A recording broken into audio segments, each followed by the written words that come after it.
নমস্কার বন্ধুরা, ঝর্ণার বাঙালিয়ানায় সবাইকে স্বাগতম জানাচ্ছি। বন্ধুরা, আমার কাছে দূরে দেশে প্রবাসে যে যেখানে বসে আমার এই রেসিপি দেখছেন সবাইকে অসংখ্য ধন্যবাদ।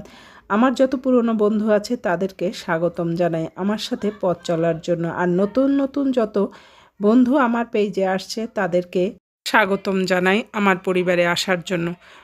রান্না করতে করতে আপনাদের সাথে অনেক টিপস শেয়ার করব। বন্ধুরা, আমি আজকে মুসুরির ডাল রান্না করব ফুলকপি দিয়ে, আর তার জন্য আমি এখানে 150 গ্রাম ডাল নিয়েছি। আর ডালটা আমি ততক্ষণ পর্যন্ত ধোবো যতক্ষণ না পর্যন্ত এ থেকে পরিষ্কার জল বের হয়। আর মুসুরির ডাল খুব দ্রুত সিদ্ধ হবে, এই 10 মিনিটের মধ্যে আপনি সিদ্ধ করে ফেলতে পারবেন। তার জন্য কি করতে হবে, একেবারে লো আঁচ দিয়ে খুব কম জল দিয়ে এভাবে একটা ঢাকনা চাপা দিয়ে রাখবেন, 10 মিনিটের মধ্যে ডাল সিদ্ধ হয়ে যাবে।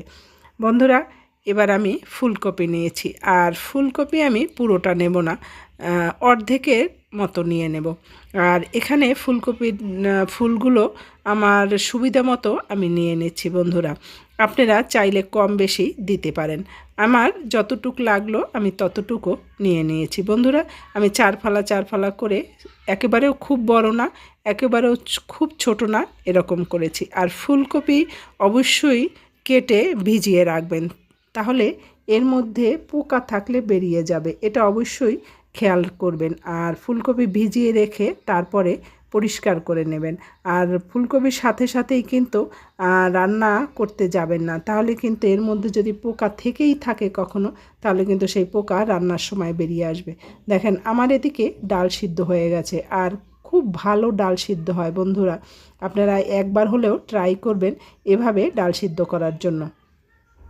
আর একটা হাতা দিয়ে ঘোটা দিলেই কিন্তু হয়ে যায়, ডাল ঘুটুনি লাগে না এই ডাল সিদ্ধ আপনার ঘোটার জন্য বা নরম করার জন্য। আমি জল বসিয়ে দিলাম ডাল রান্না করার জন্য, আপনারা যতটুক দরকার ততটুক দিয়ে নেবেন, আমিও সেরকম দিয়েছি। এই ডালটা রান্না করব একটু ঘন ঘন, একেবারে পাতলা না। এবার এর মধ্যে বাকি মশলা দিয়ে দেবো। আমি 2টো কাঁচা মরিচ দিয়ে দিয়েছি, আপনারা আপনাদের মতো দিবেন।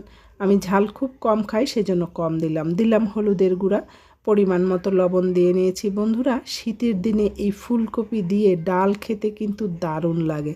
কে খেয়েছেন আমি জানি না, যদি খেয়ে থাকেন তাহলে জানাবেন, আর যদি না খেয়ে থাকেন তাদেরকে বলবো অবশ্যই খাবেন। এই শীতের দিনে বিভিন্ন সবজি দিয়ে ডাল খেতে কিন্তু খুব ভালো লাগে। আমরা একঘেয়েমি ডাল না খেয়ে মাঝে মধ্যে এরকম সবজি দিয়ে খেতে পারি। কিন্তু আমার ডালটা ফুটে উঠেছে। বন্ধুরা, এই পর্যায় পর্যন্ত যে যেখানে বসে দেখছেন তাদেরকে বলবো, যদি আমার এই রেসিপিটা ভালো লেগে থাকে তাহলে লাইক শেয়ার সাবস্ক্রাইব করতে ভুলবেন না। আর অবশ্যই বলবো বাড়িতে অবশ্যই ট্রাই করবেন। এবার দেখেন, আমার এই ফুলকপি কিন্তু সিদ্ধ হয়ে গেছে। এবার এতে ফোড়ন দেব, তবে যারা পেঁয়াজ রসুন খাবেন তারা এই পর্যায়ে এসে পেঁয়াজ রসুন বাগার দিয়ে দিবেন। আমি যেহেতু পেঁয়াজ রসুন ছাড়া রান্না করব, সেই জন্য আমি এর মধ্যে শুধুমাত্র জিরা ফোড়ন দেব, সাদা জিরা ফোড়ন দেব, আর কিছুই দেব না। বন্ধুরা দেখেন, এই আমার ফোড়নটা হয়ে গেছে প্রায়। আর জিরাটা যাতে বেশি একটা না হয় সেদিকেও খেয়াল রাখতে হবে। এই মোটামুটি একটু কালচে রং হলেই আমি এটা ডালের মধ্যে দিয়ে দেব। বন্ধুরা, আমার খুব পছন্দ এরকম মুসুরির ডালে বিভিন্ন সবজি দিয়ে রান্না খেতে, আপনারা অবশ্যই রান্না করে খাবেন এভাবে। এই ফুলকপি দিয়ে, মূলা দিয়ে, তারপরে টমেটো দিয়ে, বন্ধুরা এইভাবে ডাল রান্না করে খেতে কিন্তু দারুণ লাগে। দিয়ে দিলাম ধনিয়া পাতা।